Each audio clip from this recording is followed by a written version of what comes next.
अस्सलाम वालेकुम नाज़रीन, अवां ॾिसी रहिया आहियो प्रोग्राम इसहाक कोलाची सां गॾु।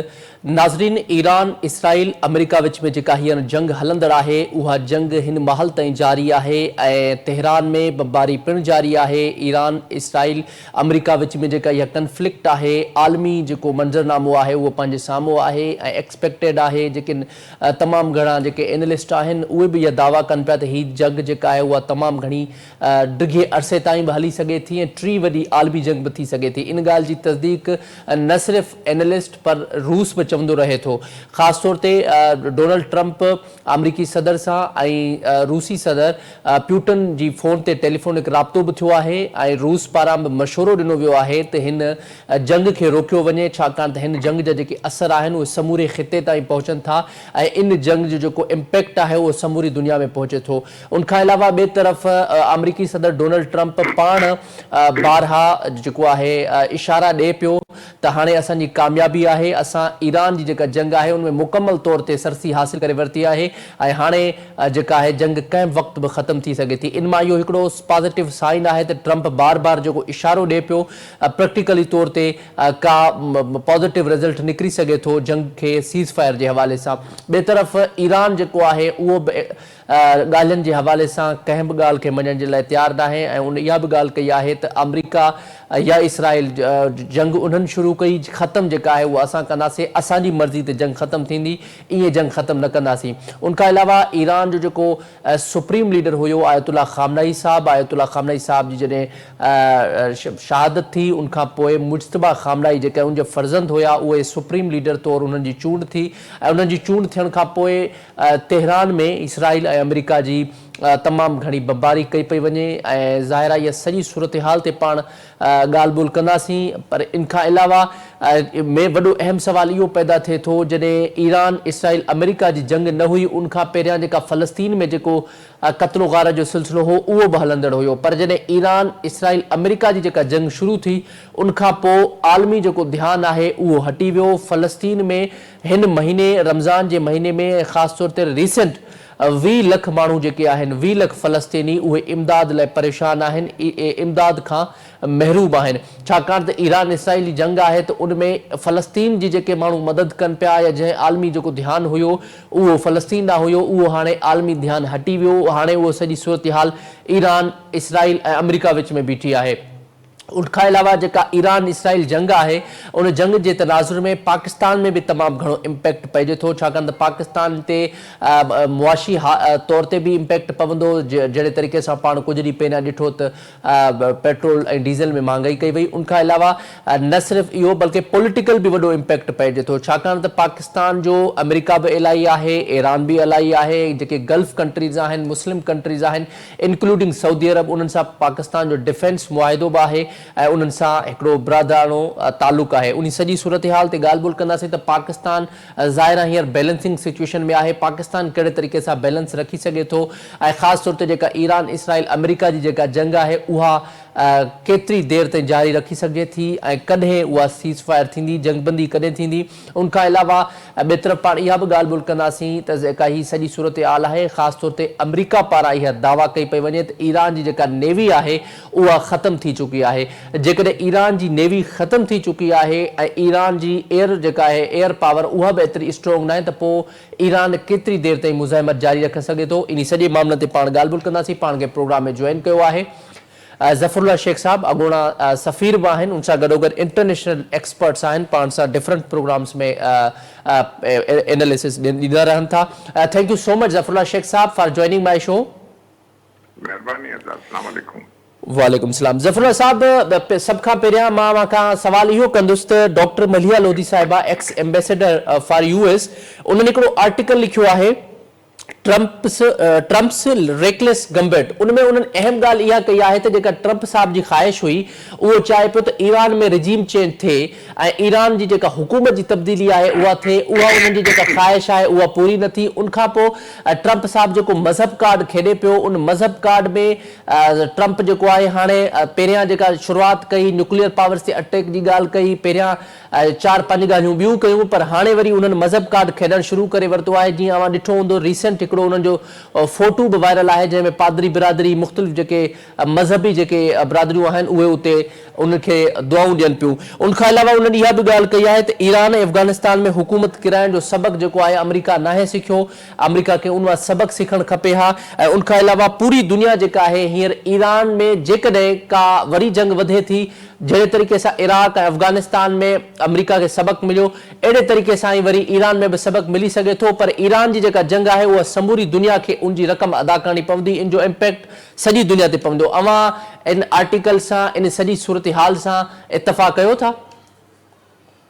डॉक्टर मलिया लोधी असांजी तमामु ज़बरदस्त डिप्लोमेट रही आहे ऐं तमामु असां जेको हुनजी असेसमेंट जेकी आहे ऐं जेको हुन ॿुधायो आहे उन सां काफ़ी मां मुतफ़िक़ बि आहियां। चवण जो मक़सदु इहा आहे त हीअ जंग जेकी आहे मां हिन में थोरो एड इहो कंदुसि त हिकिड़ो हीअ अजीब क़िस्म जी जंग आहे। दुनिया जे जंगनि जी हिस्ट्री जेकॾहिं वठिजे त को न को हुनजो रीज़न हूंदो आहे। हाणे हीअ जंग जेकी शुरू थी, शुरू खां वठी गज़ा वटां शुरू थियो आहे, जॾहिं हमास अटैक कयो इसराइल ते, उतां खां सिलसिलो शुरू थियो आहे। हुन खां हलंदे हलंदे हुननि गज़ा खे ख़तमु कयो, गज़ा खां ख़तमु करे जॾहिं हुननि खां सॼी शइ पंहिंजे हुन में कंट्रोल में करे वरिती ऐं उन खां पोइ ऐं सॼो आहे त हिन सॼे ख़िते में ईरान हिकिड़ो उहो मुल्क हो जेको उनजे करे सॼी पॉलिटिक्स जे करे हीअ जंग शुरू थी करे। न मुंहिंजो मक़सदु चवण जो इहो आहे त हिन दुनिया में मुल्क सभई पंहिंजे पंहिंजे फिलोसफी सां रूल कनि पिया वेठा। हाणे तव्हां ॾिसो शुरू में उन जंग में ईरान खे यानी जंग उनजे मथां अटैक कयो वियो, हिज़्बुल्लाह खे ख़तमु कयो वियो, सीरिया खे न्यूट्रलाइज़ कयो वियो, हमास खे बिल्कुलु ख़तमु कयो वियो, वरी यमनीस ऐं हूथीस ऐं फलाह जेको इहो सॼो जेको आहे मिडल ईस्ट में जेकी बाहि लॻल आहे त मां हमेशह इहो ई मेंटेन कयो आहे प्रोग्रामनि में। ॿ शयूं मां ॾिठियूं आहिनि। हिकिड़ी त बेसिकली मेजर फैक्टर जेको सॼी वॉर्स जो रिलीजियस आहे, रिलीजन आहे। नंबर 2 रिलीजन इन करे आहे, हिकिड़ो त आहे मुस्लमान ऐं नॉन मुस्लिम्स, ॿियो आहे शिया ऐं सुनी। इहे ॿ फैक्टर्स जेके आहिनि मेजर फैक्टर्स आहिनि जेके मिडल ईस्ट में जेके बाहिबारी आहे। हाणे मां स्पेसिफिकली त घणो टाइम खपे जेकॾहिं हिननि सभिनी शयुनि ते ॻाल्हाइजे, पर मक़सदु इहो आहे त हिन में नुक़सानु सॼो मुस्लमान जे मुल्कनि जो थियो आहे। अच्छा, हिन में प्राइम इंट्रस्ट जेको आहे तव्हांखे ऑटोमन्स जे फॉल खां पोइ जॾहिं उस्मानिया दौर ख़तमु थी वियो, हमेशह मां इहो चवंदो आहियां 20s में, उन खां पोइ नॉन मुस्लिम वर्ल्ड जो इहा ई कोशिशि हुई की मुस्लमाननि खे हिकु प्लेटफॉर्म ते न छॾ ॾिनो वञे, उनखे पाण में विढ़ायो वञे ऐं यहूदी या जेको बि लॉबी आहे या क्रिश्चन लॉबी आहे उनखे स्ट्रॉन्ग कयो वञे। उन्हनि जो जेको एजेंट आहे उहो इसराइल आहे। इसराइल जेको हिन मुल्क में आहे जाते मुस्लमाननि जो सेंटर, सॼो दुनिया जो सेंटर मुस्लमाननि जो ही आहे मिडल ईस्ट जेको आहे मेनली। पार्ट में वेंदो त जापान खां वठी अचो त बुद्धिज़्म आहे, north south Korea Buddhism, north Korea Buddhism, हिते मनीला में अचो त मिक्सचर आहे, उते बि अहिड़ी क़िस्म जो आहे। तव्हां थाईलैंड में अचो प्योरली बुद्धिज़्म, हितां वरी वेस्ट में था वेंदो सॼी क्रिश्चियनिटी आहे। पोप जेको आहे सॼो आहे उते हर शइ जेकी आहे उन में क्रिश्चियन्स ऐं ज्यूस आहिनि। हे विच वारो हिसो मुस्लमाननि जो आहे सॼो, बैतुल मुक़द्दस थियो, ॿियो थियो, सॼो थियो। त इहो सॼी लड़ाई जेकी बाहिबारी आहे जेके ॿ मां मेजर रीज़न्स चया हे उन जा आहिनि। नंबर ॿियो इहो आहे हीअ जंग जेकी आहे इहा शुरू जेको हमास खां बि अटैक करायो वियो आहे, मुंहिंजे लिहाज़ खां उहा बि हिकिड़ी कंस्पिरेसी हुई। उनखे करायो वियो कमु, उनखे ख़बर हुई त हमास जेको आहे इसराइल सां नथो विड़ी सघे, जेको आहे काॾे चूंटी काॾे हाथी। त मां हिकिड़ी ॻाल्हि ॿुधायां, इंसानु पंहिंजो वित बि ॾिसंदो आहे न, त कंहिं बि जेकॾहिं रेसलिंग रिंग में को ॿ ॼणा विहण वारा ईंदा आहिनि त पंहिंजो वित बि ॾिसंदा आहिनि त यार मां हिन जो धकु सही सघंदुसि या न सही सघंदुसि। त हमास जेको अटैक कयो it was totally A blunder. हाणे उहे कंस्पिरेसी में उहे बि घणनि माण्हू चवनि था त मुंहिंजे लिहाज़ खां उहा कंस्पिरेसी हुई त इहा वॉर शुरू कई वञे, इन्हनि खे ख़तमु कयो वञे। त सॼी जेकी क्लिक हुई ईरान जी लीडरशिप करे पियो, जंहिंमें हमास बि हुया, जंहिंमें हिज़्बुल्लाह बि हुयो ऐं उन में जेके बि सॼो शिया जो सॼो सिलसिलो अचे थो, उनखे सॼो कमु करण लाइ मां सऊदी अरेबिया में बि 4 साल कमु कयो आहे। मुंहिंजी पोस्टिंग में ई आहे, मां कुवैत में बि 4 साल रहियो आहियां। उहा एरिया वरी सॼी सुनी एरिया आहे, हे वरी शिया एरिया जेको आहे, हिते हेॾी कॉन्फ्लिक्ट असांजी हाइब्रिड वॉर शुरू हुई हिक ॿिए खे। तव्हांखे ख़बर आहिनि त ईरान ऐं सऊदी अरेबिया जा तालुकात केतिरनि सालनि ताईं सफ़ारती तालुकात न हुया, पर पाकिस्तान जेको आहे असांजो जेको आहे उते असांजे हर क़िस्म जी जेके आहिनि सभु शिया बि आहिनि, सुनी बि आहिनि, सभु भाइरनि वांगुरु रहनि था, कनि था। अल्हम्दुलिल्लाह हिते अहिड़ी काई बि शइ कान्हे। ऐं Pakistan is the nuclear country. जेकॾहिं डिप्लोमेसी असांजी ॾिसो त वॾे पीसफुल वे में सभिनी मुस्लमाननि खे जोड़ण जी कोशिशि कई आहे, हमेशह रखी आहे। पर हाणे असां वटि जेके दुश्मन आहिनि उहे ॾाढा मज़बूत आहिनि। उनजी लीडरशिप किथे आहे सभिनी खे ख़बर आहे। वेस्ट लीडरशिप आहे उनजी, त मुस्लमान खे अॻिते न छॾियो। तव्हांखे यादि आहे 1974 में जॾहिं इन उस्मानिया दौर खां पोइ जे पहिरीं इस्लामिक समिट थी उहा पाकिस्तान लाहौर में थी 1974 में। पोइ उते छा थियो, उनजो नतीजो छा कयो, कंहिंखे कीअं उॾायो वियो, कंहिं उॾायो इहो। हाणे मां चवणु नथो चाहियां, इहे ॻाल्हि सभु विया, हुन में भुट्टो बि मरी वियो, हुन में शाह ईरान बि मरी वियो, हुन में बादशाह लिबिया ते बॉम्बिंग थी, सभु कुझु छोड़े जा। जेके बि रिपब्लिक्स आहिनि हिते सभु शयूं आहिनि उनखे कमज़ोर करण जी कोशिशि कई पई वञे। ऐं हिकु हाणे इहा जेकी हुई त इसराइल खे मज़बूत कयो वञे, इसराइल खे रिकग्नाइज़ करायो वञे, फलस्तीन खे सफ़ा टुकड़ो ॾिनो वञे नंढड़ो, बिल्कुलु हिकिड़ो हैदराबाद शहर जेतिरो इसराइल करे छॾिजे। ऐं उन खां पोइ बाक़ी सॼो जेको एरिया आहे इसराइल खे ॾिनो वञे। ऐं उन मां थियो बि काफ़ी इन हद खां पोइ जेको आहे हिननि वॉर शुरू कई। 1967 में अरब इसराइल वॉर शुरू थी आहे। मां डिटेल्स में कोन वेंदुसि, जेको हलंदी अचे थी, जेको हलंदी अचे थी, उन में तव्हां अब्राहम अकॉर्ड चयो या ग्रेटर इसराइल जो जेको सॼो उहो कॉन्सेप्ट चयो, इहो 80 खां वठी पोएं सदी खां वठी इहो सॼी कंस्पिरेसी थ्योरी जो जेको मां अर्ज़ु कयो इहा हुई। उन में थियो ईअं त इसराइल अमेरिका काफ़ी कामयाबु थी वियो। इसराइल जो ताल्लुकात यूएई सां थिया, सूडान थिया, बहरान थिया, काफ़ी एम्बेसीज थी वियूं। टर्की में इसराइल जी एम्बेसी आहे, मोरिटेनिया में इसराइल जी एम्बेसी आहे, जॉर्डन में आहे, तव्हांजो इन में इजिप्ट में आहे। उन में अधु मुसलमाननि जी दुनिया खे कयो वियो ऐं ओएसी खे कमज़ोर कयो वियो। उनजी चेल भॼी करे सफ़ा उनखे टुकड़ा करे रखियऊं। ऐं ओएसी ॼण स्पिरिट सां ठही हुई, उहा उनजी हाणे चेल भॻल आहे। उनजो वर्टिबल कॉलम जेको आहे इन जो ओएसी जो उहो सफ़ा टुकड़ा थी वियो आहे। जेके हुन जूं शयूं आहिनि उहे ख़तमु थियल आहिनि। मां नथो सम्झां त इहा यूनिटी वरी मुस्लमाननि जी कॾहिं ईंदी, कीअं थींदी, छा थींदी। ॿियो नंबर, हाणे हीअ वॉर जेकी हली आहे, जेको तव्हां सॉल्व कयो आहे ऐं पुछंदव बि, पर मां तव्हांखे सभिनी सवालनि जो जवाबु हिन में ॾियां थो। छो जो लिंक इहा ई आहे, हीअ वॉर छो थी, मक़सदु छा हुयो। मूंखे ॻाल्हि ॿुधो, जॾहिं मक़सदु हाणे मक़सदु हिन जो वॉर गाज़ा खां पोइ हाणे उहो जेको 20 पॉइंट प्लान हुयो, वरी ॿियो हुयो, हुन पाकिस्तान में हुयासीं, इहे सभु कुझु थियूं, उहो कजाए ते रहियो। हाणे ईरान में बाक़ाइदे ईरान सां जंग करण जा ॿ तरीक़ा हुया। हिकिड़ो त इन लेवल ते हमास खे ख़तमु कजे, जेको हुनजे मुताबिक़ टेररिस्ट ग्रुप हो, इसराइल खे मज़बूत कजे।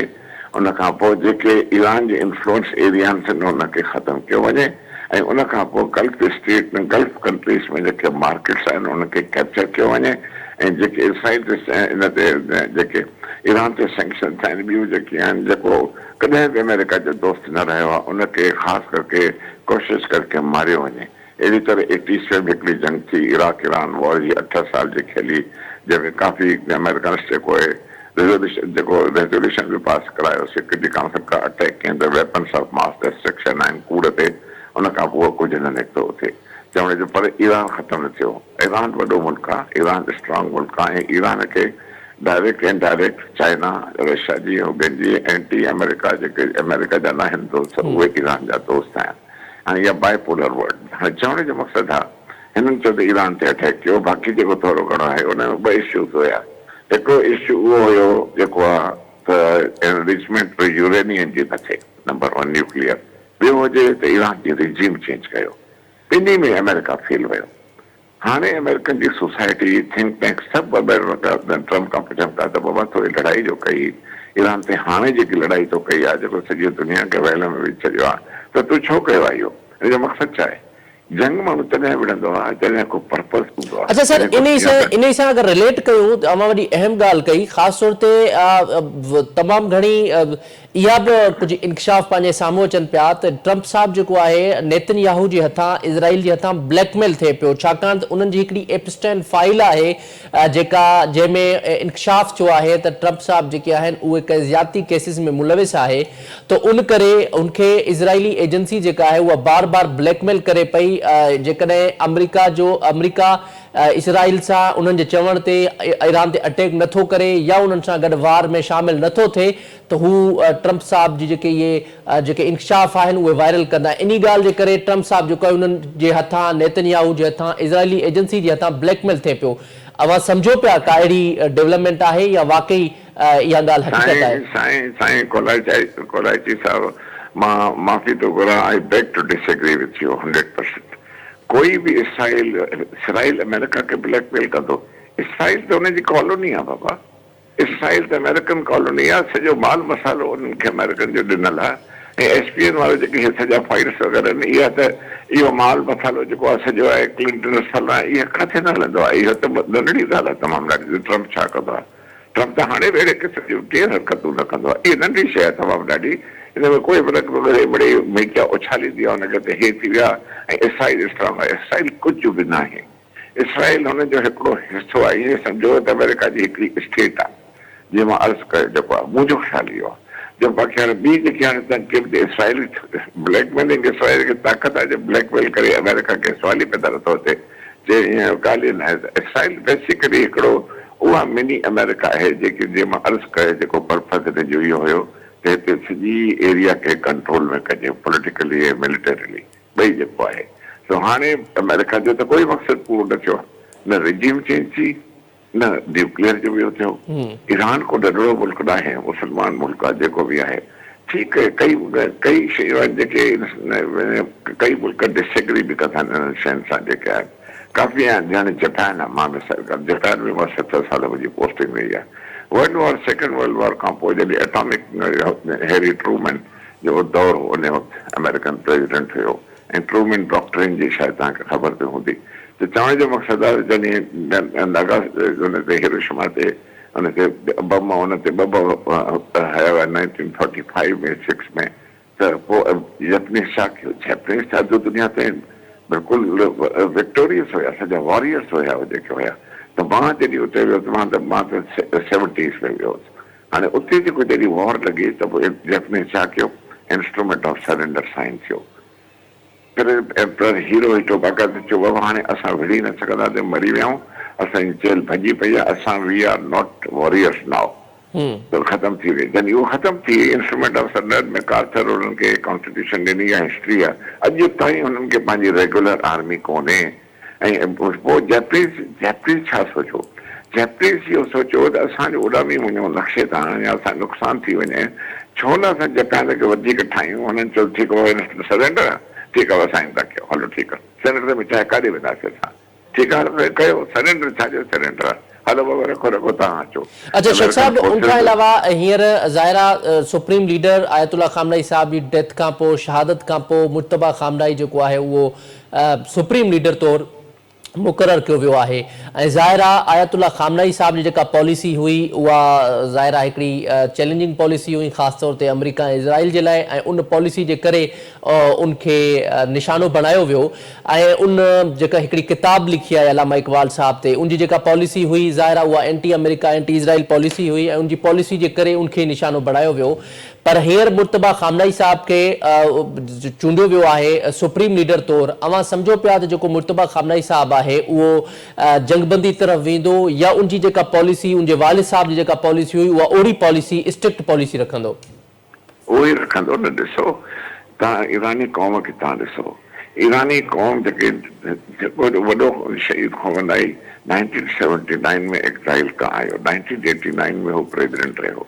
अॼु 2000 जेको आहे अॼु 26 आहे, हुननि जो सॼो रूल रहियो आहे। ऐं हिकु ईरानी क़ौम उनजे फिलॉसफी खे वठी अॼु ताईं का बि अहिड़ी मूवमेंट न थी आहे ईरान में जंहिंमें रिजीम चेंज या खोमनाई जो पॉलिसी खे जेको हुनखे न वणंदी हुजे। हाणे बि जॾहिं ईरानी निकिता हुया ॿाहिरि त महांगाई जे करे निकिता हुया, रिजीम चेंज जे करे कोन निकिता हुया। हाणे हीउ जेको पुटु आहे जेकॾहिं अवामी जॾहिं अवाम हूंदो थॾे हूंदो, ऐं मां सम्झां थो बिल्कुलु हिन जे वालिद जी जेकी पॉलिसी आहे उनखे ई फॉलो कंदो ऐं उहा ई फिलॉसफी कंटिन्यू कंदे। ईरान में जेको अमेरिकन्स जेको हुन ते अटैक कयो आहे त रिजीम चेंज जेकॾहिं खोमनाई मरी वेंदो त पंहिंजो उन में मुंहिंजो ख़्यालु आहे त इहा मिसकैलकुलेशन हुई। ऐं उन में इहो थियो रिजीम चेंज बि न थी, ऑन द कॉन्ट्ररी ईरानी ॾाढा मज़बूत थी विया, हिकु प्लेटफॉर्म ते अची विया। अॼु ईरान अॼु हाणे ट्रम्प जी जेकी अॼु जी स्टेटमेंट आहे जेके ॾिए त पियो हा असां ॻाल्हियूं कंदासीं बि न वरी वक़्तु कोन्हे को वरी न कंदासीं वरी ॾिसंदासीं हाणे असांजो मक़सदु पूरो थी चुको आहे असांजो कोई मक़सदु पूरो न थियो आहे काई ॻाल्हि ॿोल ईरान बिल्कुलु रिफ्यूज़ कयो आहे त इवन रमज़ान जे महीने में असां ॻाल्हि ॿोल लाइ तयारु न आहियूं मां हुनजो फॉरेन मिनिस्टर जूं सभिनी जूं स्टेटमेंट्स आहिनि त असां अमेरिका सां कोन ॻाल्हाईंदासीं मक़सदु इहो आहे त इहे ॻाल्हियूं जेके हाणे हलनि थियूं पियूं त कमज़ोरी अमेरिका जी तरफ़ नज़र अची रही आहे तव्हां पहिरियों शुरू में चयो इहो पॉज़िटिव साइन आहे पॉज़िटिव साइन न आहे it is the sign of the weakness of USA हुनखे हाणे फील थियो आहे हुनजे लोकली ऐं ॿियनि में त हीअ जेके असां वॉर कई आहे हिन जो कोई रीज़न न हुयो हाणे छा थियो आहे जेको स्ट्रेट ऑफ हॉर्मुज़ खे ईरान जेको आहे बंदि कयो आहे हाणे अची दुनिया सॼी विकिण में पहुती आहे त भेण हिन शइ जे करे सॼी दुनिया जी इकोनॉमी कोलैप्स थी वेंदी तव्हां पाकिस्तान जो बि विच में ज़िक्र कयो कोलैप्स थी वेंदी इन करे जो सभु शिप्स लाइन में बीठा आहिनि उन्हनि खे बिल्कुलु बंदि करे छॾियो आहे स्ट्रेट ऑफ हॉर्मुज़ खे ईरान चयो त सवाल ई पैदा नथो थिए त हितां कोई शिप जेको आहे गुज़री चुके उते बम्बार्डमेंट उहो करे नथो सघे उहे शिप्स उते बीठा आहिनि सभु कुझु आहिनि त मुंहिंजो ख़्यालु आहे त सॼे अमेरिका ते ड्रम उतां पुछियो बि वञे त अमेरिकन खां त हीअ वॉर तव्हां कई बि छो आहे कंहिंजो मक़सदु कोई न हो का रिजीम चेंज न थी आहे न्यूक्लियर ख़तमु न थियो आहे स्ट्रेट ऑफ हॉर्मुज़ बंदि थी वियो आहे सॼी इकोनॉमी दुनिया जी डोलड्रम्स में आहे उन ते अमेरिका जी इकोनॉमी ते असरु थींदो सॼी इकोनॉमी ते थींदो गल्फ में जेके हुन जा जेके इन्वेस्टमेंट्स आहिनि उहे सभु कढनि पिया अमेरिका खां वापसि पिया कढनि उनजो ऑन द कॉन्ट्ररी ईअं थियो आहे त ॼण पाण खे खंजर लॻो आहे यानी हुनजो पंहिंजो नुक़सानु तमामु घणो थो थिए इन ते मुंहिंजो ख़्यालु आहे त हाणे हू फेस सेविंग जे लाइ चई रहिया आहिनि असां नथा ॻाल्हायूं असां हीअं ॻाल्हाईंदासीं असांजो मक़सदु पूरो थी वियो आहे दिस इज़ माई असेसमेंट अच्छा शेख साहब आख़िर में इहो बि ॿुधाइजो ज़ाहिर आहे सॼी सूरत हाल पंहिंजे साम्हूं आहे ऐं मां तफ़सीली उन ते पंहिंजो ओवरव्यू ॾिनो ऐं हाणे ज़ाहिर आहे अव्हांजो एनालिसिस तमामु घणो इम्पोर्टेंट बि आहे ज़ाहिर आहे उन में अव्हां अहम इंकशाफ बि कया आहिनि पर आख़िर में मां अव्हां खां इहो बि पुछणु चाहींदुसि हींअर जेका सूरत हाल आहे ख़ासि तौर ते स्टेट ऑफ हॉर्मुज़ जेका आहे उहा बि बंदि आहे ऐं ज़ाहिर आहे उनजो इम्पैक्ट सॼी दुनिया में पए थो जीअं मां ॻाल्हि कई त इकोनॉमी जेका आहे हींअर कोलैप्स तरफ़ वञे पई ऐं ज़ाहिर आहे उनजो असरु जेको आहे पाकिस्तान में बि पाण खे नज़र अचे पियो ऐं ज़ाहिर आहे हींअर सॼी सूरत हाल खां पोइ अव्हां सम्झो पिया जेसि सीज़ फायर केसि ताईं मुमकिन आहे छाकाणि हींअर समूरी दुनिया इकोनॉमी रिलेटेड परेशान बि आहे इवन ट्रम्प बि हींअर प्रेशर में अची वियो आहे GCC मुल्कनि पारां ऐं ख़ासि तौर ते अमेरिका खे बि तमामु घणो डेली बेसिस ते नुक़सानु थिए थो पियो इकोनॉमिकली त हींअर अव्हां सम्झो पिया सीज़ फायर तरफ़ का मुमकिन आहे को सीज़ फायर हाणे बिफोर ईद सीज़ फायर थिए जेके स्टेटमेंट्स आयूं आहिनि जेके हालत आहे जेके ईरानियन लीडरशिप ऐं अमेरिकन लीडरशिप जी स्टेटमेंट्स आहिनि त अमेरिकन स्पेस सेविंग था ॻोल्हनि त इहा जंग बंदि थिए हाणे ऐं उनखे नुक़सान जे तरफ़ था वञूं स्ट्रेट ऑफ हॉर्मुज़ खोले ऐं इहो कमु ख़राबु थिए पर हाणे ईरानियंस जे तरफ़ां इहा त असां जंग बंदि न कंदासीं उन जा लफ़्ज़ चवण जा इहे आहिनि त war will end when we असां जॾहिं चाहींदासीं तॾहिं थींदी न त न अमेरिकन जी मर्ज़ीअ ते वॉर ख़तमु न थींदी हाणे ॻाल्हि असांखे कंसर्न इहो आहे त ईरान जेको आहे जेके अमेरिकन बेसिस आहिनि गल्फ कंट्रीज़ में उते बि हिट करे पियो तमामु घणो पाकिस्तान माशाल्लाह सुठो जीअं पंहिंजो किरदारु अदा कयो आहे नेचुरली असांजो सऊदियुनि सां डिफेंस पैक्ट बि आहे असां ईरानियुनि खे सम्झायूं था त पाण में न विढ़ो ऐं हिते गल्फ में तव्हां हिट न कयो ख़ैर UAE त असां सां घणो न को फ्रेंडली आहे न को छा आहे ऐं ॿियो वरी ईरान ऐं पंहिंजो जेको आहे UAE जो आइलैंड्स ते बि थोरो छेड़ो बि आहे तव्हांखे ख़बर थी हिन में 3 आइलैंड्स आहिनि त सम्झ हुते आहिनि त हाणे उहो UAE खे घणो हिट पियो करे त चवण जो मक़सदु आहे त असांखे इहो कंसर्न आहे हीअ जंग जेको तव्हां पुछो था मां सम्झां थो महीनो खनि त आराम सां हलंदी उन खां पोइ ॾिसियो त बिहेवियर छा थो थिए पर मां सम्झां थो त अमेरिकन हाणे इहा जंग अफोर्ड नथा करे सघनि ऐं ईरान जेको आहे छा कंदो अॻिते ऐं इहा ख़बर न आहे हुनजी लीडरशिप छा थी डिसाइड करे पर अल्टीमेटली उहो बि जेकॾहिं अमेरिका जे तरफ़ां थोरी चुप थींदी ऐं इसराइल जेकॾहिं चुप कंदो इसराइल त कुझु बि कोन्हे न इसराइल खे जेको अमेरिका चवंदो त उहो ई कंदो जेको आहे त उहो कंदो त उन खां थियो त पोइ अमेरिकन ईरानियंस बि इहे सोचींदा त हरूभरू वन साइडेड जंग कोन कंदा छो जो ॾिसो ईरान बि त अमेरिका सां जंग त न करे सघंदो न जेको बि आहे नुक़सानु त ईरान जो ई थींदो पर ईरान तमामु स्ट्रॉन्ग क़ौम आहे वॾो मुल्क आहे सो मां सम्झां थो त इहा जंग महीनो खनि अञा हलंदी ठीक है thank you so much Zafarullah Sheikh साहब प्रोग्राम में असांखे टाइम ॾियण जे लाइ। नाज़रीन अवां ज़फ़रुल्ला शेख साहब जी ॻाल्हि बि ॿुधी, पाण सां गॾु मौजूदु हुआ, तफ़सीली उन्हनि पंहिंजो एनालिसिस पेश कयो ऐं ख़ासि तौर ते आख़िर में इनकन्क्लूडिंग रिमार्क्स उन्हनि इहा ॻाल्हि कई त हीअ जंग अञा ताईं एक्सपेक्टेड आहे त महीनो खनि हली सघे थी, उन खां बि वधीक हली सघे थी ऐं ख़ासि तौर ते जेको ईरान पारां स्ट्रेट ऑफ हॉर्मज़ खे बंदि कयो वियो आहे, उन स्ट्रेट ऑफ हॉर्मज़ खां बंदि करण खां पोइ अमेरिका तमामु घणो हाणे परेशानी वारी सूरत हाल में आहे, छाकाणि त स्ट्रेट ऑफ हॉर्मज़ जे करे जेका आलमी लेवल ते जेका मईशत आहे, आलमी मईशत आहे, उहा कोलेप्स थियणु वञे पई ऐं उनजो अल्टीमेटली जेको इम्पैक्ट पवे थो समूरी दुनिया ते ऐं पाकिस्तान ते पवे थो। हाणे सभु चाहिनि था त हीअ जंग रोके, पर जंग ईरान हाणे रोकण जे लाइ तयारु न आहे ऐं ईरान जी जेका नई क़यादत आहे हाणे उन्हनि ते वॾो ज़ाहिर आहे सवाल हूंदो त छा उहे कॾहिं जंग बंदि करणु था चाहिनि। ख़ासि तौर ते डोनाल्ड ट्रंप बार बार इशारा ॾेई करे चाहे थो पियो त स्ट्रेट ऑफ हॉर्मज़ खुले ऐं हीअ जंग बंदि थिए। अॼु जे प्रोग्राम में एतिरो ई, मूंखे इजाज़त ॾींदा, अल्लाह निगहबान।